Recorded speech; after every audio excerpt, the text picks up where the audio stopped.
Hi, Ma. Thanks for visiting. Wala kang magawa sa buhay mo, Rupa. Pinupunan mo akong bruha.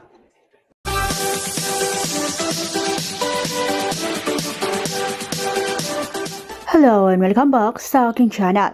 Aktres na si Rufa Gutierrez ipinakita ang ginagawa ng kanyang nanay Annabel Rama sa mga alahas.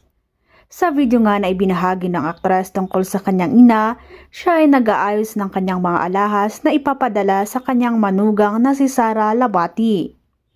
Sa video na ito makikita natin ang pag-oorganisa ni Annabel Rama ng kanyang mga alahas.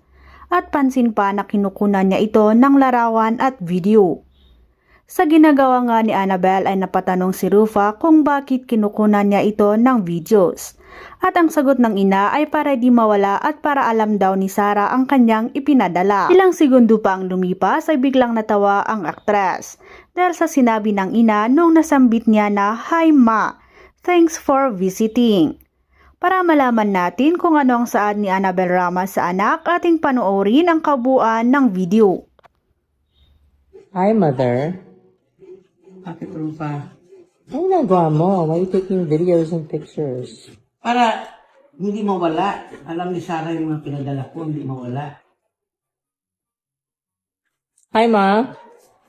Thanks for visiting. Wala kang magawa sa buhay mo, Rupa. Pinupunan mo akong bruha.